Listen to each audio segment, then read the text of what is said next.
श्री राम।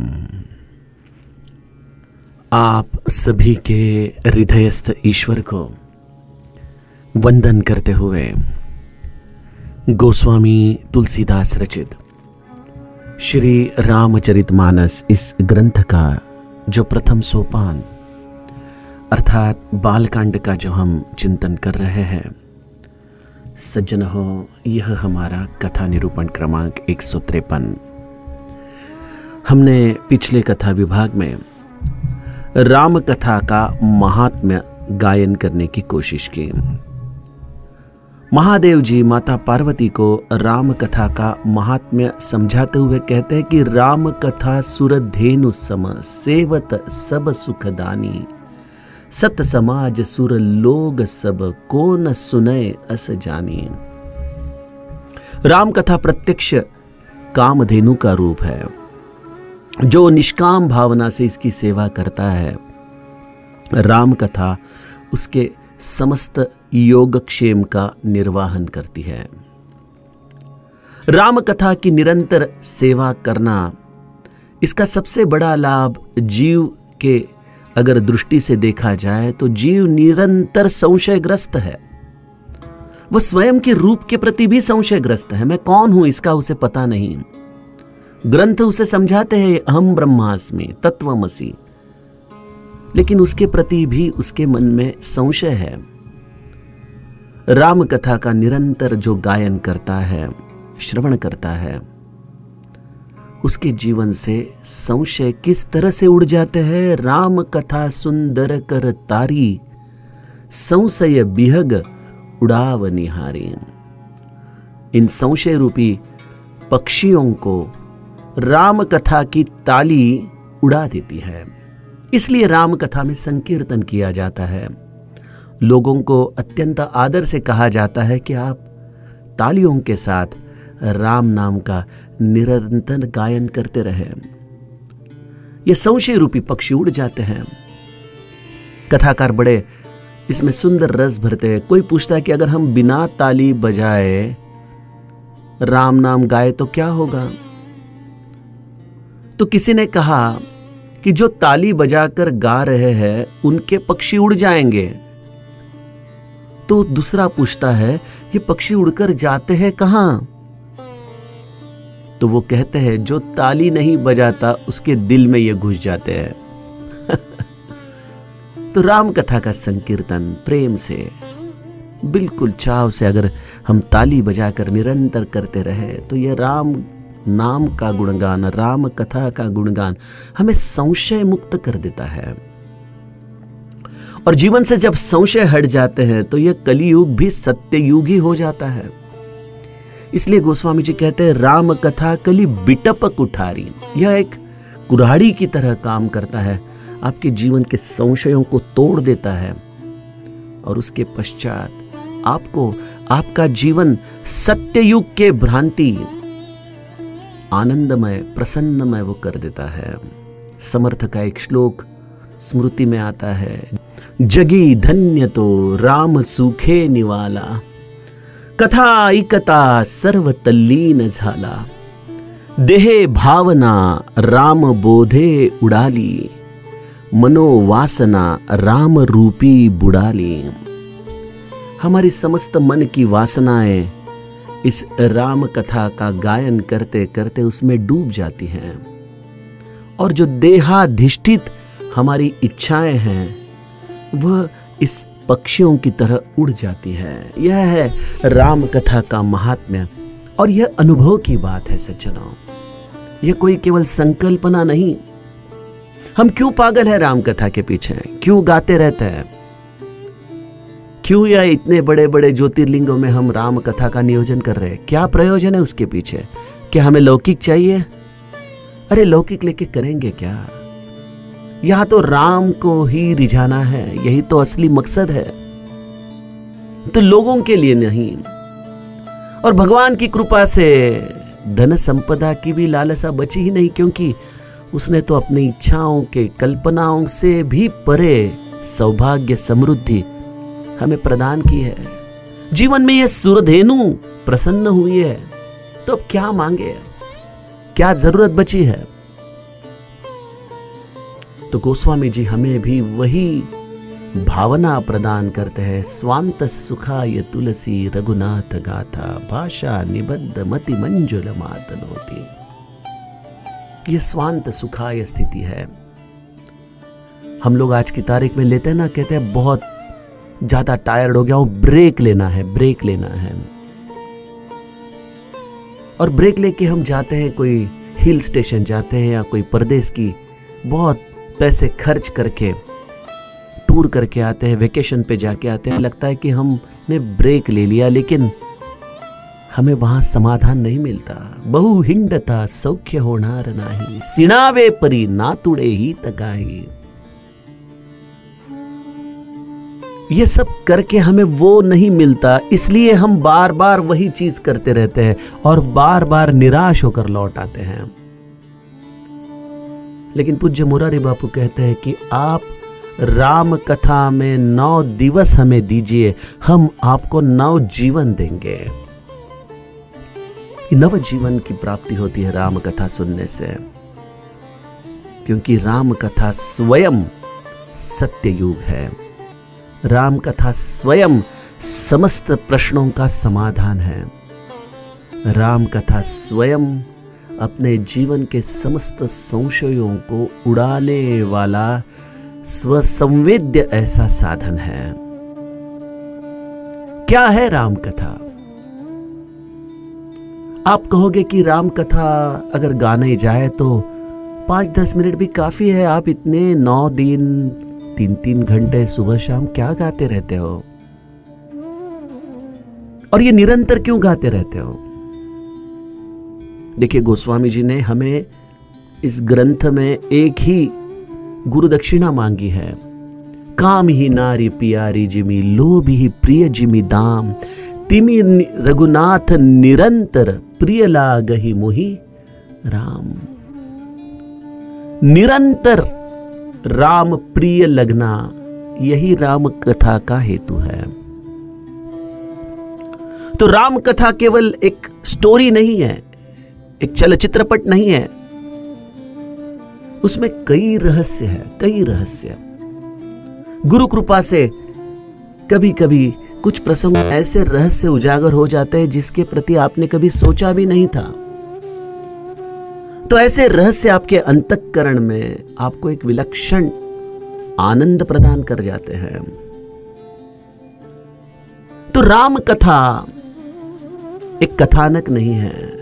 गोस्वामी जी कहते हैं, राम नाम गुण चरित सुहाय, जन्म कर्म अगणित श्रुति गाय। यह कथा निरंतर वेदों ने गाई है। तो यह निरंतर कथा क्यों गाई जाती है? क्योंकि इस कथा में प्रभु रामचंद्र का अति सुंदर नाम है, उनके अति सुंदर गुण हैं, उनका चरित्र इसमें समाया हुआ है, उनका जन्म हेतु इसमें समाया हुआ है, और उन्होंने अपने इस देह को धारण करने के पश्चात किए हुए कर्मों की कथा अनंत रूप से वेदों ने निरंतर गाई है। तो राम कथा केवल 9 दिन हमने एक बार गा ली, एक बार सुन ली और हमने लगा कि हमें तो राम कथा पता है, हमने पूरी समझ ली है, तो हम बड़ा घाटे का सौदा कर रहे हैं, बड़ा अज्ञान हम प्रकट कर रहे हैं। क्योंकि राम कथा अनंत है। हरि अनंत हरि कथा अनंता।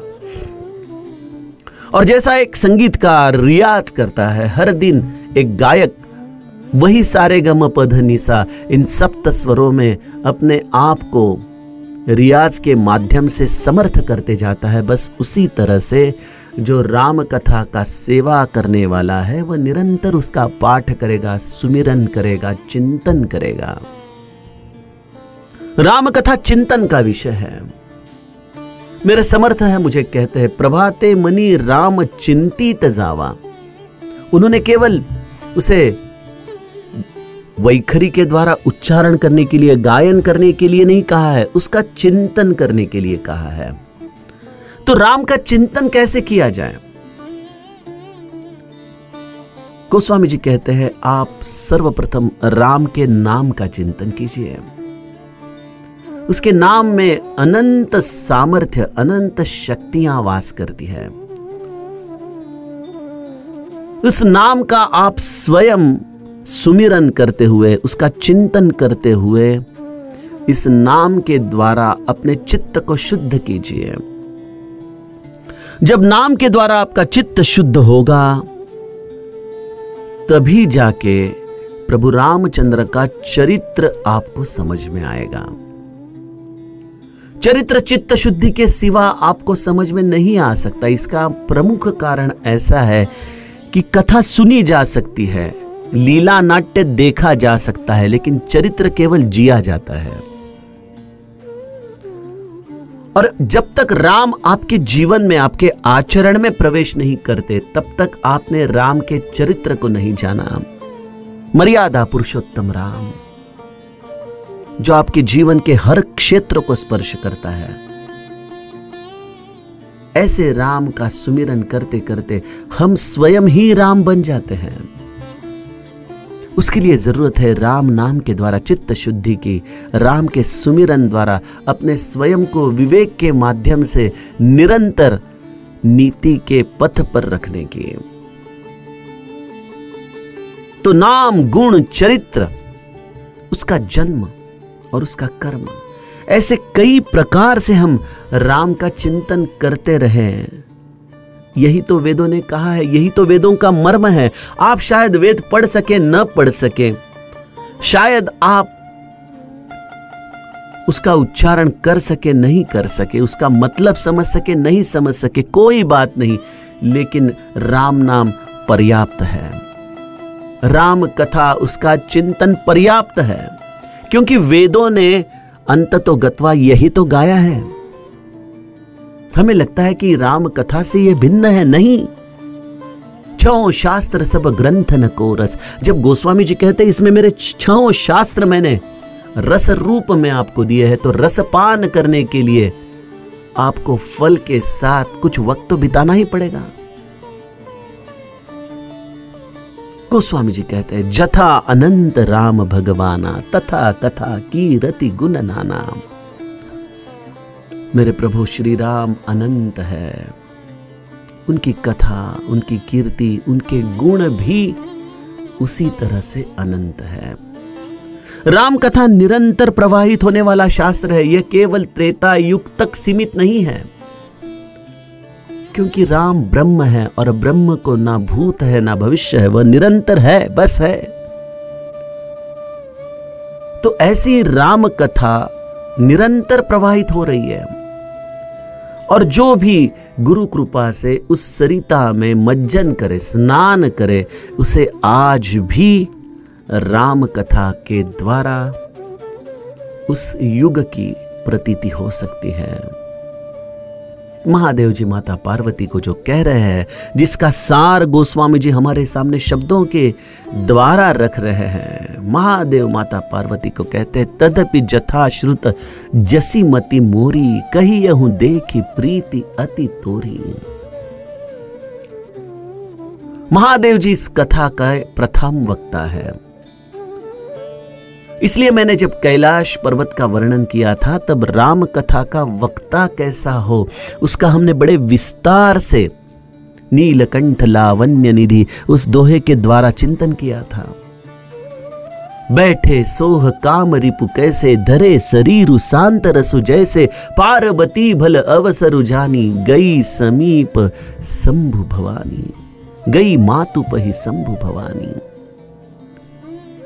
तो हम माता पार्वती का यह चरित्र, दिव्य चरित्र इस कैलाश पर जब देखते हैं तो माता पार्वती आत्कृष्ट होती है महादेव के पास। भक्ति स्वयं आत्कृष्ट हो जाती है कथा व्यास की तरफ। कब होती है? उसके गुणधर्म हमने महादेव की निस्पृहता से, निस्वार्थता से, निरंतर गुरु कृपा में जो यह वटवृक्ष की छाया है उसके द्वारा उनका जो सहवास है, तुम पुनि राम राम दिन राती, सादर जपहु अनंग आराती, इस तरह से जो निरंतर राम नाम के आश्रय में है, ऐसे मेरे महादेव का हमने चरित्र देखा। और यही गुणधर्म अपेक्षित है कथा व्यास के अंदर।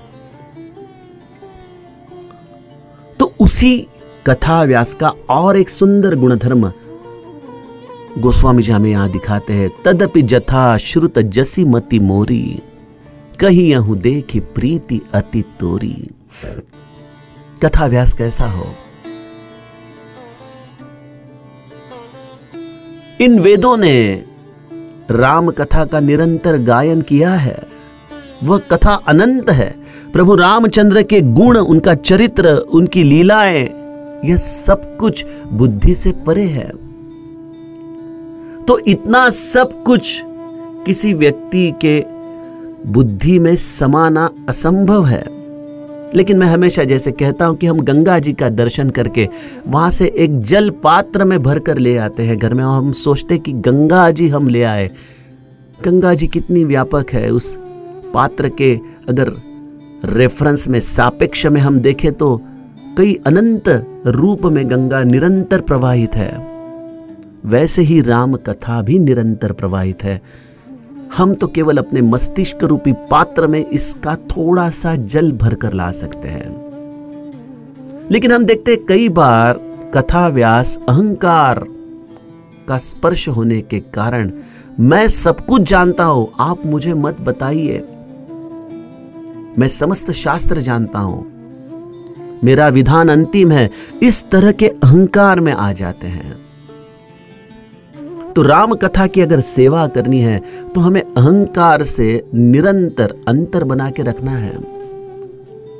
तो यहां महादेव हमें सूत्र देते हैं कि कथा व्यास अहंकार से कैसे बचे। अब देखिए, महादेव तो स्वयं राम कथा के जनक है। रचि महेश निज मानस राखा, अपने हृदय में इस कथा का उन्होंने चिंतन किया है, निर्माण किया है। उस कथा में वो डूबे रहते हैं। उनसे और कौन है जो इस कथा के अनंत रूप, गुण, लीलाओं को जान सके? और कौन हो सकता है महादेव के सिवा? और महादेव का हृदय यही मानस सरोवर है, यही अत्यंत विशाल, गहन ऐसा चित्त है जिसमें यह अनंत कथाएं समाविष्ट है। लेकिन मेरे महादेव का विनय तो देखिए, तदपि जथा श्रुत जसी मति मोरी। लेकिन मैंने जैसा सुना, जो मेरे मति के अनुसार, मेरे अनुभव के अनुसार मैंने जाना, हे पार्वती कहियहूं देखी प्रीति अति तोरी। तुम्हारी राम कथा की तरफ जो प्रीति है उसे देखकर मैं अपने स्वमति के द्वारा, जैसा मैंने संतों से सुना है, उसके आधार से आपको यह कथा सुनाता हूं। देखिए, यह केवल एक औपचारिकता नहीं है। हम देखते हैं कई बार लोग विनय दिखाते हैं शब्दों के द्वारा, लेकिन उनकी भावना वैसी नहीं होती। यह एक शाब्दिक विनय का प्रांत नहीं है, यह प्रामाणिकता का प्रांत है। और व्यास गादी वही उत्तम रीति से अवगहन कर सकता है, उसे चला सकता है, जो अंदर से रिक्त है। यह संकल्पना समझना थोड़ा सामान्य जीव के लिए कठिन हो सकता है। मुझे लोग पूछते हैं कि आप 16-16 कथा के सत्र करते हो, 3-3 घंटा बात करते हो, तो आपको पढ़ाई कितनी देर करनी पड़ती है? आपका अभ्यास आप कब पढ़ते हो? आप तो कहते हो मैं इंजीनियर, व्यावसायिक आदमी हूं, तो आपको यह सब वक्त कहां मिलता है? सज्जनों, मैं पढ़ाई नहीं करता ऐसा कहना उचित नहीं है, यह गलत होगा। लेकिन यह मेरे बुद्धि के द्वारा, मैंने पढ़े हुए चीजों के द्वारा किए हुए कथा का अभिव्यक्ति या उसका अनुमोदन मैं नहीं करूंगा, क्योंकि मैं जब व्यास गादी पर जाता हूं तो वहां जाने के पश्चात मैं केवल एक ही प्रार्थना करता हूं कि मैं यहां रिक्त होकर आया हूं, मैं नहीं जानता मुझे क्या कहना है। हे व्यासपीठ, आप इस कैलाश के महादेव के द्वारा सुंदर सुंदर सूत्र हमें प्रदान करें, और माता जगदम्बा के इस प्रसाद से, इस वाणी के द्वारा समस्त जीवों के हृदय में रस प्रदान करें, जिससे उनका मन प्रभु रामचंद्र के चरणों में और अनुरक्त हो। बस यही प्रार्थना है मेरी। इसके सिवा मैं किसी और कारण के लिए इस व्यास गादी का निर्वाह नहीं कर रहा हूं। ऐसी रिक्त भावना से अगर हम बैठे तो सज्जनों, मेरे महादेव का चमत्कार मैं स्वयं अंदर अनुभव करते रहता हूं। पता नहीं, कुछ कुछ ऐसे दिव्य सूत्र स्मृति में आने लगते हैं। हाँ, यह बात भी है कि जो मैंने अभ्यास किया है, जो मैंने पाठ किए हैं, उसका तो मेरे हृदय में कहीं ना कहीं तो स्मृति का कक्ष बना ही रहता है। लेकिन देखिए, कोई चित्रकार इस भूमिका को समझ सकता है कि अगर पेंसिल से कोई स्केच बनाए तो भले वो स्केच अच्छी हो, लेकिन जब तक उसमें रंग नहीं भरे जाते तब तक उस चित्र का हमें दर्शन आनंद नहीं देता। तो अभ्यास करना यह पेंसिल के द्वारा किया हुआ स्केच है, और जगदम्बा के प्रसाद से, माता पार्वती के प्रसाद से कथा व्यासपीठ पर जब उसमें रंग भरा जाता है, क्योंकि रंग भरना यह केवल उस क्षण को ही शक्य है, हम उस रंगों को साथ लेकर नहीं जा सकते, क्योंकि उसमें अगर सहजता न हो तो वह रंग भी बड़े रसहीन हमें दिखाई देते हैं। तो कथा में रस आता है माता जगदम्बा की कृपा से, लेकिन उसके लिए सबसे बड़ी अनिवार्यता है कि आप अहंकार से दूर रहे, मैं कुछ कर रहा हूं, मैं कुछ श्रेष्ठ हूं, इस भावना से दूर रहे। और इसका संस्कार हमें यह चौपाई करती है, तदपि जथा श्रुत जसी मति मोरी, कही हूं देखे प्रीति अति तोरी। और कथावाचक क्यों गाने लगता है कथा? जगाच्या कल्याणा संतांच्या विभूती। ये समस्त लोग जो भ्रम में घूम रहे हैं, ऐसे भ्रमित अवस्था से उन्हें बाहर निकालने हेतु कथावाचक कथा का गायन करे तो परमार्थ में बड़ी क्रांति हो जाती है। महादेव भी कहते, उमा प्रश्न तव सहज सुहाई, सुखद संत सम्मत मोहि भाई। उमा, आपने जो प्रश्न किए हैं, जो अत्यंत सहजता से, बड़ी सुंदरता से आपने आपकी बात मेरे सामने रखी है, उन प्रश्नों को सुनकर मुझे मन में बड़ा सुख प्राप्त हुआ। आपके प्रश्न केवल बौद्धिक नहीं है, तार्किक नहीं है, आपके प्रश्न संत सम्मत है। संत सम्मत प्रश्न ये बड़े हृदय के प्रामाणिकता से आते हैं। इसमें कोई अपने स्वयं के बुद्धि का प्रदर्शन करने के लिए कोई प्रश्न नहीं आता। तो ऐसे संत सम्मत एक बालक की भूमिका से आए हुए प्रश्न मुझे बड़े सुंदर लगे। तो इस प्रकार से कथा का गायन करने वाला, उसका वाचक श्रोताओं के प्रति अपना अहोभाव व्यक्त करे, श्रोताओं के मन में प्रश्न जो है उसका उत्तर देने के लिए, उसका समाधान करने के लिए वह अपने वाणी को प्रवाहित करे। और देखिए, मैंने जो कहा कि कथावाचक अगर रिक्त होकर व्यासपीठ पर बैठे तो एक और अनुभव, एक और बड़ा चमत्कार होता है जो मैंने स्वयं भी गुरु कृपा से अनुभव किया है। वह ऐसा है कि श्रोता शायद लिखित रूप में या वाणी के द्वारा आपको प्रश्न न पूछे, क्योंकि उन्हें कई बार संकोच हो जाता है कि कैसे पूछा जाए। संकोच की वैसे कोई जरूरत नहीं है, क्योंकि हम वहां तो संवाद करने के लिए आए, लेकिन फिर भी लोग संकोच करते हैं। लेकिन प्रश्न तो प्रश्न है, वह उनके हृदय में है ही।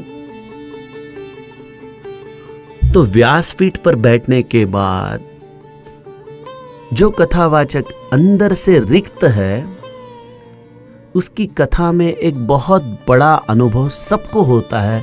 वह ऐसा है कि श्रोता अपने मन में प्रश्न रखे, वह किसी से बात न करे, और कथा व्यासपीठ के ऊपर से उन प्रश्नों का उत्तर तुरंत दे। उसी कथा में उसके प्रश्नों का उसे उत्तर मिल जाए तो समझ लेना संवाद हो रहा है, संवाद हो रहा है। और यह संवाद हो रहा है, इसकी कल्पना कथावाचक को भी नहीं होती, क्योंकि उसे क्या मालूम किसके हृदय में क्या प्रश्न है। लेकिन जो प्रश्न अत्यंत निरागस भावना से है, संत सम्मत है, सुखद है, लेकिन वो व्यक्त नहीं है, कोई बात नहीं। अगर कथा पीठ समर्थ है तो आपके हृदय के प्रश्नों को वो वही व्यासपीठ से उत्तर दे देगी। जिस तरह से मेरे माता पार्वती के प्रश्नों के प्रति मेरे महादेव भी अत्यंत समर्थ होकर उत्तर दे रहे हैं, अहंकार विरहित भूमिका से उत्तर दे रहे हैं। कथा व्यासपीठ का और एक सद्गुण यहां पे गोस्वामी जी कहते, एक बात नहीं मोहि सुहानी, जदपि मोह बस कहेहु भवानी। तुम जो कहा राम को आना, जहि श्रुति गाव धरहि मुनि ध्याना। कहहि सुनहि अस अधम नर, ग्रसे ज मोह पिसाच।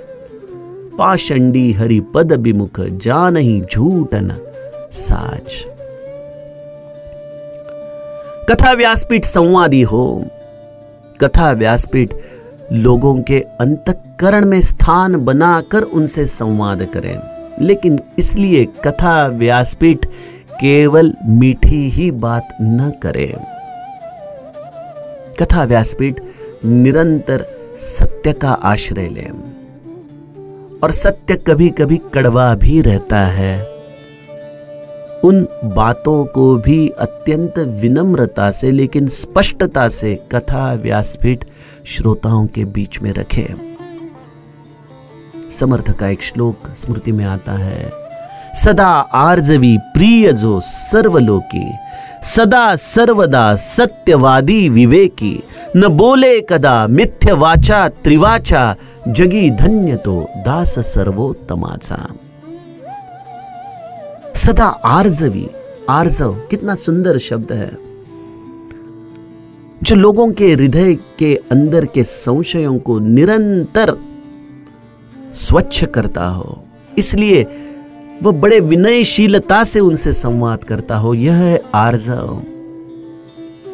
यह कथावाचक की एक बहुत बड़ी उपलब्धि है कि वह संवादी रहे और बड़े आर्जवता से संवाद करे। लेकिन संवाद करते वक्त यह न भूल जाए कि हम केवल यजमान की खुशामद करें क्योंकि उन्होंने पैसे खर्च किए हैं। कोई प्रतिष्ठित व्यक्ति आया है, केवल उसके प्रति ही हम अच्छे वचन निरंतर बोलते रहें तो शायद हम व्यक्ति सापेक्ष हो जाए। हम उस व्यक्ति के द्वारा अपना कुछ स्वार्थ प्राप्त करने के लिए यह सब उसके प्रति अपने भावनाओं को व्यक्त कर रहा है। ऐसी एक कथा के द्वारा हमें कल्पना अपने हृदय में होती है। तो कथावाचक कैसा हो? सदा सर्वदा सत्यवादी विवेकी, वह निरंतर सत्य कहे, न बोले कदा मिथ्य वाचा त्रिवाचा, और जो कभी भी मिथ्यावाणी का आधार न ले। ऐसा है कथा का संवाद, और ऐसे कथा के संवाद के द्वारा ही श्रोताओं के हृदय के संशयों को निकाला जा सकता है। और इसलिए महादेव जी माता पार्वती को कहते कि एक बात नहीं मोहि सुहानी, मुझे एक बात पार्वती आपकी अच्छी नहीं लगी। वह आपके पुरातन संस्कार शायद फिर से उजागर हो गए। वह जो आपके हृदय में मोह था पिछले जन्म में, उसके कारण ही शायद आपने यह प्रश्न पूछा कि आपने मुझे पूछा कि तुम जो कहा राम को आना, जहि श्रुति गाव धरहि मुनि ध्याना। वह वही मोह है जो सती के रूप में आपने मेरे साथ व्यक्त किया था कि यह युवराज ब्रह्म कैसे हो सकता है, आप उसे क्यों प्रणाम कर रहे हो। बस वही संस्कार है जो संस्कार आपको इस जन्म में भी सता रहा है, और इसलिए आप मुझे पूछ रही हो कि वह राम अलग है और जो मुनियों के हृदय में बसता है, जो उनके ध्यान में बसता है, वह राम कोई और है। हे पार्वती, इस मोह से आप दूर हो जाइए। वही राम है जिसका मैंने दर्शन किया था, वही ब्रह्म है, वही मुनियों के हृदय में बसता है, वही उनके ध्यान का प्राण है। लेकिन मोह के कारण आप अगर निरंतर उस पर संदेह करती रहो तो मैं आपको क्या कहूं। ऐसे मोहग्रस्त लोग राम को कभी जान ही नहीं सकते। कह ही सुनहि अस अधम नर, यह अधम नर है जो राम के प्रति संशय व्यक्त करते हैं। वह किसी पिशाच के द्वारा पीड़ित है, वह पाखंडी है और हरि पद से विन्मुख है। ऐसे लोगों के प्रति सत्य वचन महादेव माता पार्वती को जो कह रहे हैं, आइए सज्जनों इसका चिंतन हम कल के कथा प्रवाह में करें। जानकी जीवन स्मरण। जय जय राम।